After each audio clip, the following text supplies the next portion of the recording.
శ్రీమాత్రే నమః. 2022 సంవత్సరము 23వ తారీఖున అక్టోబర్ నెల ఆదివారం రోజున ధనత్రయోదశి. ఈరోజు ఈ వీడియోలో నేను చెప్పే విషయాన్ని చాలా శ్రద్ధగా వినండి. చాలా మంచి విషయము. అందరి కోసము మనము చాలా విలువైన వస్తువులను తీసుకుంటూ ఉంటాము. మనం చాలాసార్లు భగవంతునికి చాలా విలువైన వస్తువులను సమర్పిస్తూ ఉంటాము. కానీ భగవంతుడికి నచ్చిన వస్తువులను మనము సమర్పించడం లేదు. మీకు దాహంగా ఉన్నప్పుడు మీకు మంచినీళ్ళే కదా కావాలి, కానీ మీ ఎదురుగా పాయసం పెట్టిన పంచభక్ష పరమాణాలు పెట్టిన అవేమీ మీకు ఆ సమయంలో అవసరం లేదు. ఆ సమయంలో మీకు ఎవరైతే ఒక గ్లాసుడు నీళ్లు ఇస్తారో వారికి మీరు తప్పక కృతజ్ఞతలు చెప్తారు. ఏ వస్తువు వారికి ఇష్టమో ఆ వ్యక్తికి కానీ దేవీ దేవతలకైనా సరే ఏ వస్తువు ఇష్టమో ఆ వస్తువుని వారికి సమర్పించినట్లయితే అదృష్టము బంగారం పట్టినట్లుగా పడుతుంది. ధనత్రయోదశి రోజున మీరు కుదిరినట్లయితే బంగారాన్ని కొనుక్కోండి, చాలా మంచిది. వెండిని కొనండి. కొత్త వాహనాలు కొనాలనే ఆలోచన ఉన్నవారు కొత్త వాహనాలను కొనుక్కోండి. ఇల్లు కావాలన్నా సరే ఆ రోజు కొనుక్కోండి. అన్ని మంచి వస్తువులను, శుభప్రదమైన వస్తువులను ధనత్రయోదశి రోజున కొనుక్కునే ప్రయత్నాన్ని చెయ్యండి. తెలుపు రంగు వస్త్రాలను కొనుక్కోండి. ఆడవారైతే తెలుపు రంగు వస్త్రాలపై వేరే కలర్తో చిన్ని చిన్ని ఫ్లవర్స్ ఉంటాయి కదా, అటువంటి వస్త్రాలను చూసుకుని మీరు ఆ రోజు ఆ వస్త్రాలను కొనుక్కోండి. తెలుపు రంగు స్వీట్స్ అని కొనండి. పాలకోవాలు కానీ పాలు అటువంటి వస్తువులన్నీ కూడా ధనత్రయోదశి రోజున తప్పక కొనుక్కోండి. బంగారం కొనలేకపోతున్నాము, వెండి కొనలేకపోతున్నామని ఏమీ బాధపడకండి. అన్నింటికన్నా ముఖ్యమైనది ఉప్పు.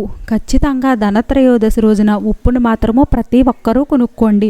లక్ష్మీ అమ్మవారు మీ ఇంటిలో తిష్ట వేసుకుని కూర్చుంటారు. మీకు ధనపరమైన ఇబ్బందులు రాకుండా ఉంటాయి.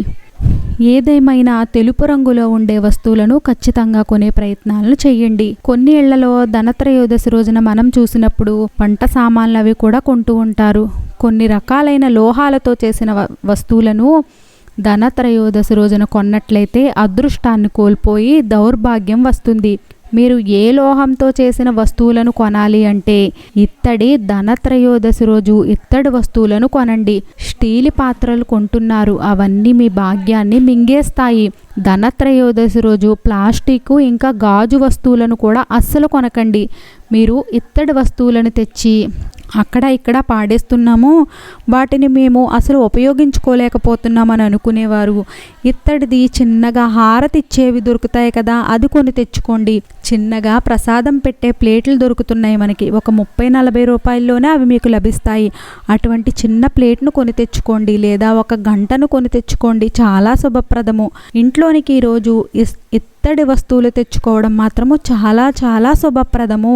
ధనత్రయోదశి రోజు ఇత్తడి వస్తువులను ఇంట్లోనికి తెచ్చుకుంటే లక్ష్మీ కటాక్షం కలుగుతుంది. ఇత్తడి వస్తువులను ఇంట్లోనికి తెచ్చుకుంటే లక్ష్మీ అమ్మవారు ఇంకా ధన్వంతరి ఇద్దరూ కూడా ప్రసన్నులు అవుతారు. ధన్వంతరి దేవి అమృత కలశంతో సముద్రం నుండి ఆవిర్భవించింది ఈ ధనత్రయోదశి రోజునే. ధన్వంతరి పూజను కూడా ఈ ధనత్రయోదశి రోజు చేస్తారు. లక్ష్మీ అమ్మవారి కృపతో ధనానికి దేవత అయిన కుబేరుని పూజ కూడా లక్ష్మీ అమ్మవారితో కలిపి తప్పక చెయ్యండి. లక్ష్మీ అమ్మవారితో గణపతిని పూజించండి. శ్రీయంత్రము ఇంట్లో స్థాపించుకోవాలి, ఇంట్లోనికి తెచ్చుకోవాలి అనే కోరిక ఉన్నవారు ఇత్తడిది శ్రీయంత్రాన్ని తెచ్చుకోండి. ధనత్రయోదశి రోజు ఈ శ్రీయంత్రాన్ని కొంటే అందులో లక్ష్మీ అమ్మవారితో పాటు భగవాన్ ధన్వంతరి, కుబేరుడు, గణపతి నలుగురు ఆ శ్రీయంత్రంలో ఆసీనులై ఉంటారు. ఈ శ్రీయంత్రము ఇత్తడిది అయితే అర్థం చేసుకోండి, మిమ్మల్ని కుబేరులను చెయ్యడము ఎవ్వరూ ఆపలేరు. ధనత్రయోదశి రోజు ఈ చిన్న వస్తువుని తప్పక కొని తెచ్చుకోండి. మీ ఇల్లంతా కూడా ఆనందమయమవుతుంది.